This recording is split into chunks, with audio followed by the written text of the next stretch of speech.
Alright, so I decided to do a part 2 on the essential vendor and artist alley thing. I've gotten a bunch of questions from people, and I obviously felt the need to add more to it, so I have a list of what I said before and a small list of to add on to. Just to kind of recap, before we mentioned the whole pack everything, be prepared, check your spam folder, follow the rules, don't be afraid to complain, bring food, don't forget to stretch, buddy system, realistic goals, choose conventions that pertain to your artwork, don't be afraid to be disappointed, and don't be a dick. So yeah, I guess the first thing would be, to kind of go back to that, do conventions that pertain to your artwork, is to research conventions. So, there are some conventions that are pretty open to kind of I guess everyone, if you have any kind of artwork, you'll have a large audience, obvious things like New York Comic Con, San Diego Comic Con, even C2E2, a lot of those kind of conventions are kind of open to so many different people and audiences. So obviously those I could see, a lot of people want to apply for those. I've applied for C2E2 and was it Special Edition and New York Comic Con, and I've been declined thousands and thousands of times. So you know what, you keep at it. It's a little upsetting though. And a lot of times what I do is that, there are certain celebrities, you follow on whatever social media, and they say things like, oh, hey, I'm gonna be at this con. Sometimes you're like, man, I never heard of that one before. And you look it up, and you're like, oh, it's a horror convention. Cool, I do horror. Oh, okay, shit, alright, it's all the way in, fucking, Ohio. Alright, maybe it's all too far for me. You kind of keep that in mind, and if those conventions also have a social media page, you kind of figure out what dates of the year it is, so maybe if you want to fit into your schedule, if you want to travel, if it's nearby, and all that stuff. If there are some conventions where you're interested in, but you're not too sure about, if you know any fellow artists or follow any fellow artists who either have done those conventions before, don't be afraid to contact them and stuff, because back in, I think about April or so, I was really interested in doing a convention that was happening in June that was nearby. Well, it was in Pennsylvania, but it was nearby. And so I asked a couple of my artist friends who get a chance to do Artist Alley way more often than I do.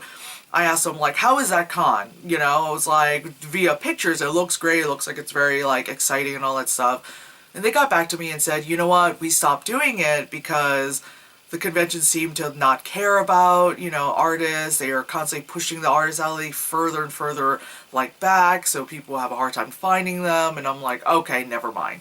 You don't want to spend, $300 for a table or however X amount for a table and then just be forgotten, that's not a good thing. So yeah, research your cons. This next thing is a little Captain Obvious, but please sell your own art. Sell your own art. I know it's Captain Obvious, but sell your own art. Everything there is made by you, drawn by you, all that stuff. It's all your work. It's one thing if one of your friends are like, hey, can you, sell a couple prints for me, and then just, if I sell them, give me back the money? That's different, because your friend asked you, you have permission from them, and you can tell people, oh yeah, this is my stuff, oh yeah, if you'd be so kind, if you could, buy a couple of, these postcards for my friend, they couldn't make it, da-da-da, that's fine. But, there have been some conventions that, my friends that have noticed that some art were wait, I don't think that's that person's art, we'll be like, hey, I've seen that on Tumblr, DeviantArt, all those things, and we're like, well, I think, the artist is, let's say, oh, the artist is, a young Asian girl, and then you're like, no, I see, an old white man selling them, and then, part of you is do I approach them and say, hey, you're selling stolen art, or do they know the person, what I mean? It's just, things like that get kind of iffy, and some people, they don't know that their art's being stolen and being sold. Again, it's kind of Captain Obvious, but please sell your own art. And this kind of gets in the gray area of, fan art. If you're gonna do fan art, make it your own, you can, do, this is Batman, but do your own thing. Don't just, take, this promo shot from whatever, and then just redraw it, and then maybe change a color. Be creative. Because you're an artist, so, do a little bit better.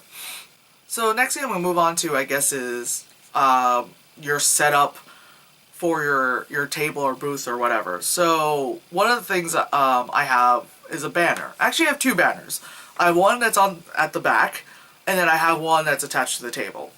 So, you know, the one in the back, it says Spaz Out Loud on it, it's got my face on it, even though most of the time I'm in cosplay. It kind of quickly says what I do, and then the one attached to my table is my logo. And if you kind of follow me on social media, it's the same logo everywhere, so you kind of get, you know, you're kind of like, oh wait, I've seen that before. Okay, you know. So there's that, so people can find you. Although I know I've complained in a couple other like con vlogs where people have like large displays that block mine. Whatever, you have your banner, people just kind of look and go, oh, Spaz Out Loud, that doesn't make sense, that's weird. And you're like, alright. Besides like banner or banners, have a business card. You know, like I have several different business cards for what I do because obviously I have one for my illustration, I have one obviously for my special effects makeup, and I have one for my costume making, you know, just to kind of split it up. But they all have the same information on it.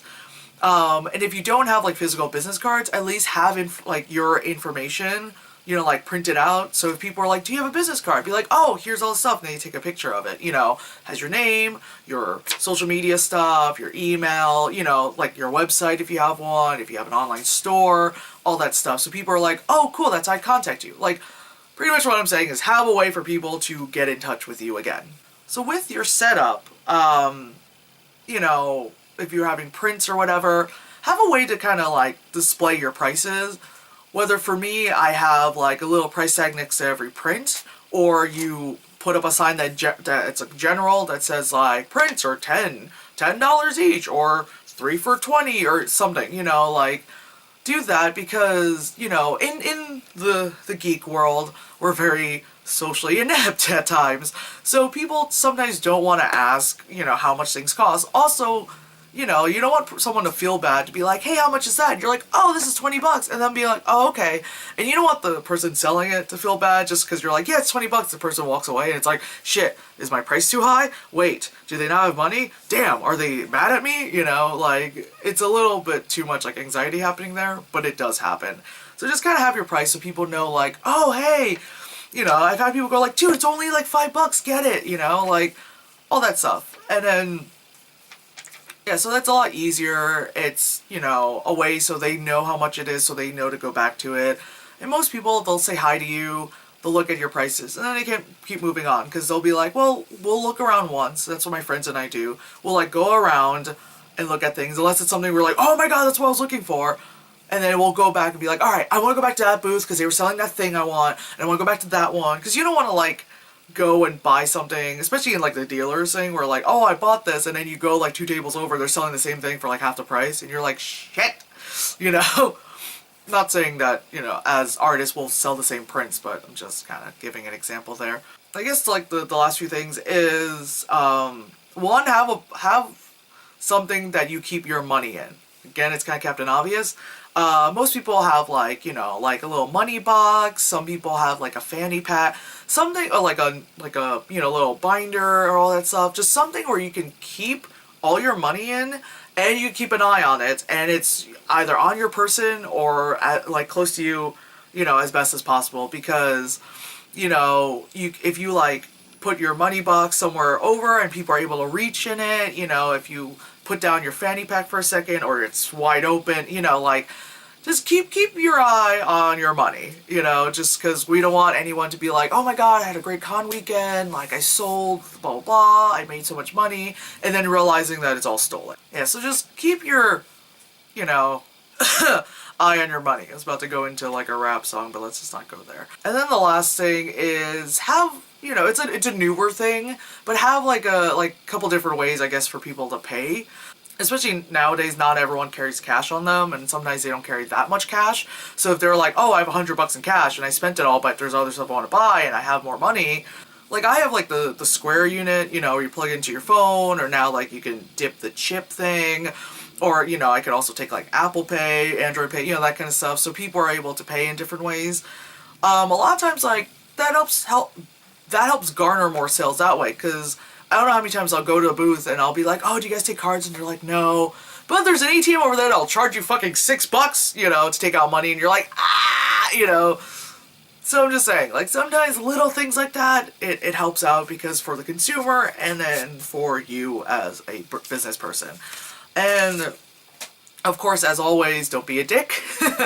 I have to just mention that again, just don't be a dick. Just because it's like, you know, I just see it so much, and it's just like, wow, like, some people can't be humble.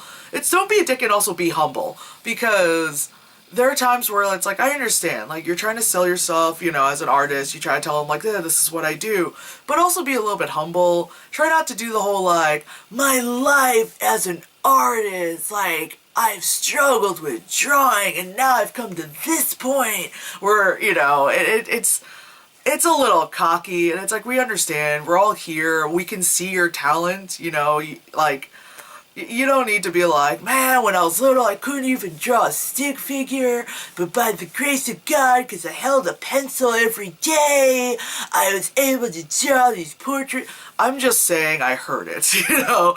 I'm just usually like, oh my God. I usually like hear it, I'm just like, wow, just dial it back a bit. Just be a little bit more humble, you know?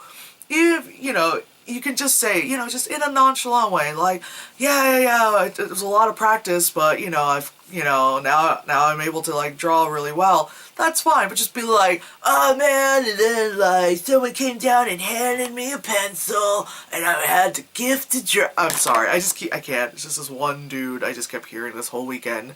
I was like, dude, shut up. Like, you can draw, but it's not that special. Alright, bye.